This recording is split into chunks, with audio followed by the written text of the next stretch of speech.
Alaikum everyone. My name is Huzaifah Ahmed and I am from Rehan School Korangi campus. Today another topic of discussion with ChatGPT is here with us, which is how to develop resilience and stay strong in tough times. So let's start with it.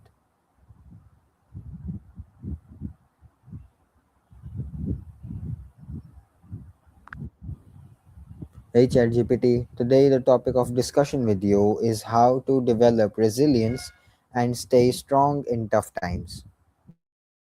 That's a really powerful topic, and I'm glad we're talking about it. Resilience is kind of like a muscle. It gets stronger the more we use it. What kind of tough times are you thinking about? Or is it more of a general life resilience idea?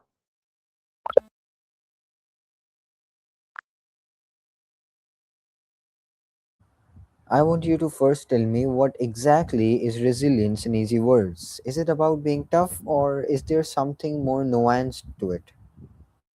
That's a great question. So, resilience is kind of like your ability to bounce back from tough situations. It's not just about being tough and never feeling bad, it's more about how you handle challenges, adapt, and keep going even when things are hard. So, it's more nuanced. It's about both your mindset and the practical steps you take to get through. Are some people naturally more resilient than others or is it a skill anyone can develop? That's a really interesting point. There is definitely some natural variation. Some people might have temperaments or early life experiences that give them a head start. But the good news is resilience is absolutely a skill you can build. Things like developing a growth mindset, having supportive relationships, and practicing coping strategies all help you become more resilient over time. What does psychology and neuroscience say about how resilient people process adversity differently?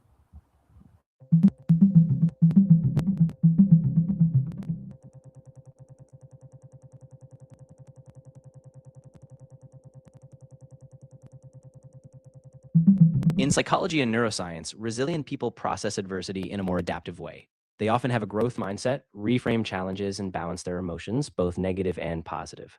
Neurologically, they show stronger connections between the prefrontal cortex, which regulates fear, and the amygdala, as well as faster recovery from stress. Overall, resilience is seen as a dynamic process that can be strengthened through practice and supportive habits. What's the basic difference between resilience and just suppressing your emotions and pushing through? That's a really important distinction.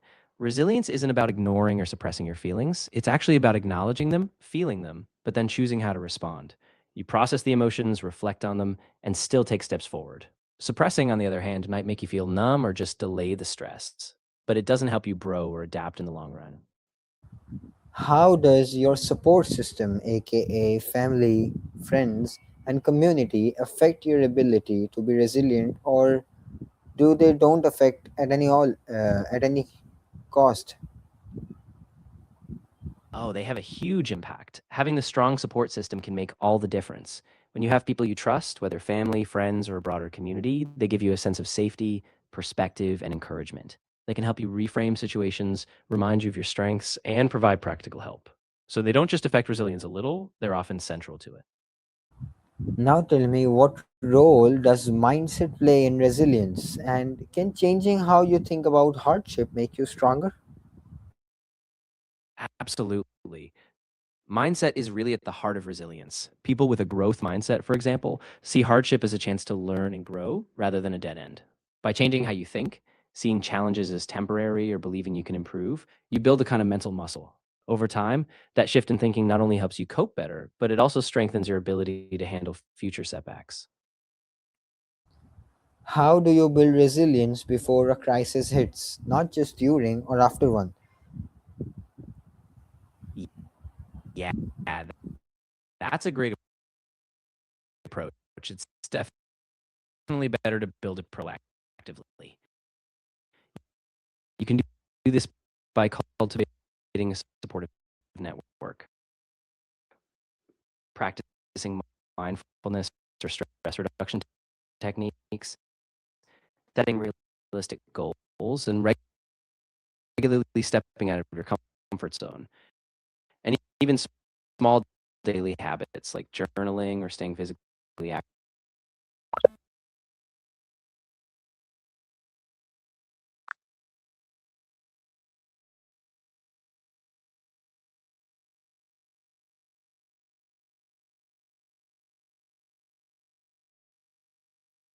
Yeah, they're really interconnected. What's Think of the it like a cycle. connection between physical health, sleep, exercise, nutrition, and mental resilience?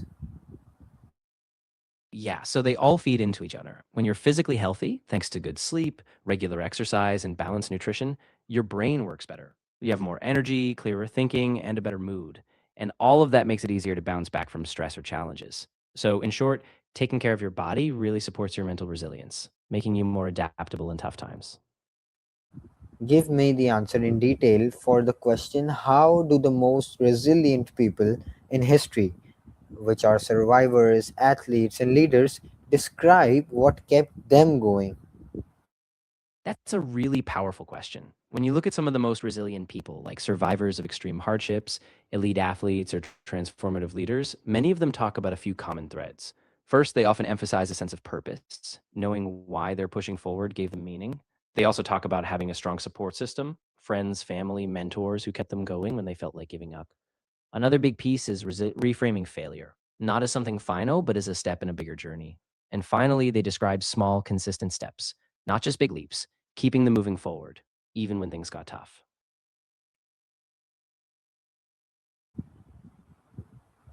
Alright, what's the difference between resilience that helps you grow and resilience that just helps you survive? That's a really subtle but important distinction. Resilience that just helps you survive is more about enduring difficult times, like staying afloat when things are chaotic or painful.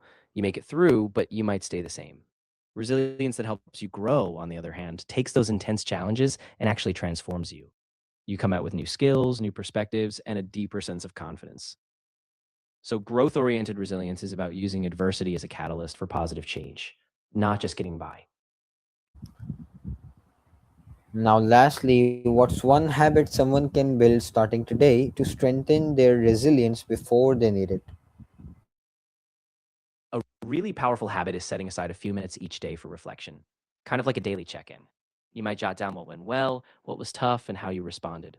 Over time, this helps you recognize patterns, build self awareness, and see that you can handle challenges, even small ones. And that, step by step, fortifies your resilience before you even face bigger storms.